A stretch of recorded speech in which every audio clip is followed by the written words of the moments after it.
White house বিশ্বের সবচেয়ে ক্ষমতাধর ব্যক্তির বাসভবন ও প্রশাসনিক কেন্দ্র। নিরাপত্তার জন্য কি নেই এখানে? মাটিতে ১৩ ফুট উঁচু অ্যান্টি ক্লাইম্ব লোহার বেড়া আর জানালায় বুলেট প্রুফ কাচ। পুরো সীমানায় বসানো ইনফ্রারেড সেন্সরের জাল এতটাই উন্নত যে তা সাধারণ প্রাণী ও প্রকৃত অনুপ্রবেশকারীর মধ্যে পার্থক্য বুঝতে সক্ষম।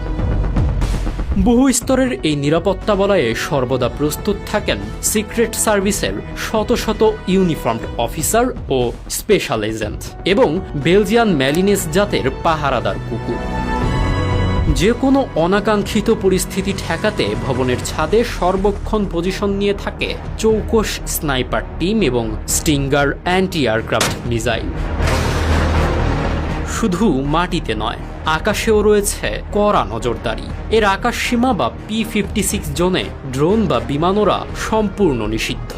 নির্দেশ অমান্য করলে প্রথমে সতর্ক করতে এবং সর্বশেষ ব্যবস্থা হিসেবে ধ্বংস করতে ছুটে আসবে F-16 ফাইটার জেট। আমাদের ভিডিওগুলো ময়মনসিংহ থেকে দেখছেন আলিম চৌধুরী, নাটোর থেকে দেখছেন মোহাম্মদ তারেক, ব্রাজিল থেকে দেখছেন মোহাম্মদ মিরাজ খান, মেহেরপুর থেকে দেখছেন আবু বক্কর এবং বগুড়া থেকে দেখছেন আশরাফুল ইসলাম। আপনি কোথা থেকে দেখছেন তা জানিয়ে দিন কমেন্ট বক্সে।